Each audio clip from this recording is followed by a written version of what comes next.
Sa video na ito ay pag-uusapan po natin ang isang nakakagulat na balita na agad umikot sa buong XRP community. Isa pong sikat na social media star ang nagbunyag na siya pala ay may hawak na napakalaking halaga ng XRP. Ang revelasyong ito ay nagbigay po ng malaking ingay hindi lamang sa mga fans ng crypto kundi pati na rin sa mga analyst at investors na ngayon ay mas lalong nakatingin kay XRP. Kaya ayan po ang siyang ating pag-uusapan sa video na ito. Pero bago po tayo magpatuloy ay pakibasa na lamang po muna ang disclaimer dito po sa ibaba ng ating screen. Ayan, sino nga ba ang social media star na ito? At ano ang kanyang revelasyon? Ayan, may post po dito si Altcoin Daily. Sabi niya, I have $1.3 million in XRP. Kaya ayan po ang social media star na ito. Panoorin po natin, 50 seconds. Need help. Okay. Investing. Don't know what to do, what it is, but I need help. I need help. Okay, so I would recommend, so me personally, I have 1.3 million in XRP. So right now it's about $2 and something cents, but the community knows that when I know it will bump up to $10, I'm going to be basically set for life. So I would highly recommend buying XRP. Why are you crying? What the hell did you just say? XRP, it's I couldn't even understand what X could even stand for. it doesn't stand for anything. It's just like XRP doesn't stand for anything like explicitly. It's just like I'm screwed. Crypto men come this way. Help me. just put money into XRP and then you're set for life. Put my money in it. Or just spend it all, whatever you want to do. Well, will the IRS come after me if I they won't come after me if I do that? You haven't paid taxes in 2 years, so they're going to come after you anyway. Not if I had my money in this XPR stuff. Right? Yeah, you're right. Just do that. Need help. Okay. At ayan, Invest- paliwanag po natin kung ano yung kanilang pinag-usapan dito. Ayan, ang pangalan po niya ay Camela Arahu. Isa po siyang Brazilian-American influencer na kilala sa kanyang mga podcast at saka social media platforms. Sa isa pong episode ng kanyang show, kasama po si Julia Filippo, ay nagkwento siya tungkol sa kanyang investment strategy. Dito ay direkta po niyang sinabi na hawak niya ang mahigit $1.3 million worth ng XRP. Kung ikukompute ito base sa presyo ng XRP noong nasa $2, ibig sabihin ay halos 500,000 XRP ang nasa kanyang portfolio. Ang laki nito ay agad gumulat sa buong XRP army.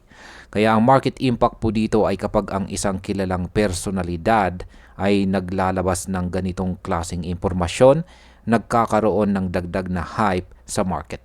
Ang mga baguhan na investors ay mas naiingganyo na sumunod dahil nakikita nilang kahit ang mga influencer ay naniniwala sa future o hinaharap na XRP. Sa maikling panahon, maaring magdulot ito ng pagtaas ng demand at pwede pong maging dahilan ng pag-akyat ng presyo. Ano naman ang pananaw ni Camela tungkol sa presyo ng XRP?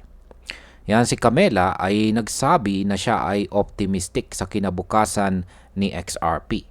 Base po sa kanyang sariling estimate, kung aabot po si XRP sa $10 bawat isa, ang kanyang hawak ay magiging 5 beses ang halaga. Ayan. Yan po siya. Magiging 5 beses yung kanyang hawak dito. Yan. Isa po pala siyang malaking investor dito or masasabi nating isang whale. Kaya ang market impact po dito ay ang ganitong public statement mula po sa isang influencer ay naglalagay po ng expectation sa mga tao.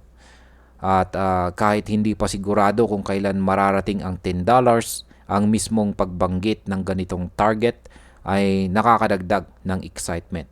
Kapag marami pong retail investors ang naniwala dito, may posibilidad na mas lalo silang bibili at maghihintay ng long-term growth. Ano naman po ang koneksyon ng revelasyong ito sa institutional interest? Habang pinag-uusapan po ang hawak ni Camela, sabay naman ang pagtaas ng galaw ng mga institution kay XRP. Sa loob po ng 3 buwan, ang CME Group ay nakapagtala ng mahigit $1 billion sa open interest ng XRP futures contracts. Bukod pa dito, ang mga futures-based XRP ETF ay nakahawak na ng mahigit $800 million assets at patuloy po ang paglaki ng daily trading volume. Sa market impact, ang mataas po na open interest at paglakas ng ETF ay malinaw na indikasyon ng lumalaking interest mula sa mga malalaking players. Ito po ay nakakaapekto sa presyo dahil kapag pumasok po ang mga institution, mas nagiging matatag ang demand. Ngayon ay bakit po malaking usapin ang hindi pagpasok ng BlackRock? Ayan, kay BlackRock naman po tayo. Kahit na lumalakas po ang institutional interest kay XRP, kapansin-pansin po ang kawalan ni BlackRock sa listahan ng mga nag-launch ng XRP ETF. Mayroon po silang products para kay Bitcoin at saka Ethereum, ngunit wala pa para kay XRP. Para po sa mga analyst, ito ay medyo nakakapagtaka, lalo na at malaki na rin ang capitalization ni XRP. Ang hindi po pagpasok ng BlackRock ay maaaring magpabagal ng institutional adoption sa maikling panahon, ngunit kung sakaling magdesisyon po silang pumasok sa XRP ETF, ito po ay magiging isang napakalaking balita na maaari pong magdala ng malakas na pagtaas sa presyo. Ano naman po ang market context ngayon? Kamakailan lamang si XRP ay umabot po sa market capitalization na $185 billion. Sa puntong ito ay nalagpasan pa nito ang BlackRock na nasa $177.8 billion. Dahil dito, napabilang po si XRP sa top 100 global assets. Kapag ang isang crypto ay nakapasok po sa top 100 global assets, mas lumalakas po ang reputasyon nito. Nagiging mas malinaw sa mga investors na si XRP ay hindi na lamang basta altcoin, kundi isa ng seryosong asset na kinikilala sa global market. Ito ay malaking tulong para sa pangmatagalang adoption. Ano naman po ang papel ng regulasyon sa kinabukasan ni XRP? Ang regulatory clarity ay nananatiling malaking usapin para sa mga institution. Matapos po ang paglutas ng kaso ni Ripple laban sa SEC, mas lalo pang tumindi ang expectation ng market para sa mas maraming XRP financial products.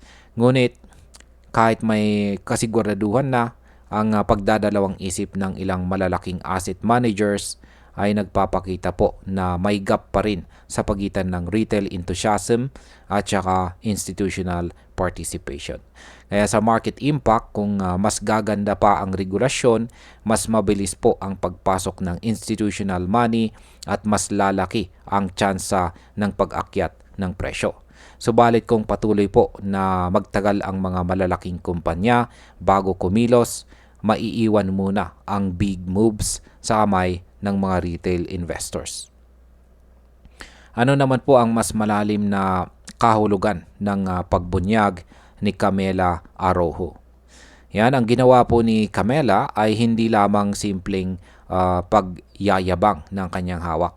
Ito po ay simbolo na kahit ang mga kilalang personalidad sa labas ng crypto industry ay unti-unting nahuhulog ang atensyon kay XRP. Kapag ang mga influencer ay tumaya or nag-invest, mas mabilis kumalat ang interes sa mas malawak na publiko. Kaya sa market impact, ito ay nagdadala ng tinatawag na mainstream adoption. Kapag mas maraming tao ang nakakaalam at naaakit, mas dumadami po ang bumibili at nagiging mas matatag ang presyo.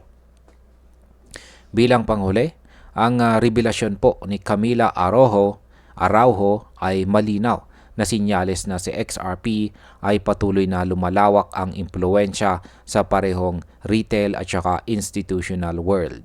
Habang hindi pa ganap ang pagpasok ng pinakamalalaking asset managers, ang hype mula sa mga influencer at lumalaking interest ng mga institution ay pwede pong magtulak kay XRP na mas lalong umangat. Kung magpapatuloy po ang ganitong momentum, posibleng makita natin ang mas mataas na presyo ng XRP sa hinaharap.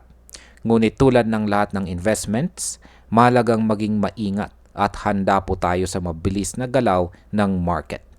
At ayan, hanggang dito na lamang po tayo sa video na ito mga ka-crypto. Marami pong salamat sa panonood. Ingat po tayo lagi at God bless po sa ating lahat.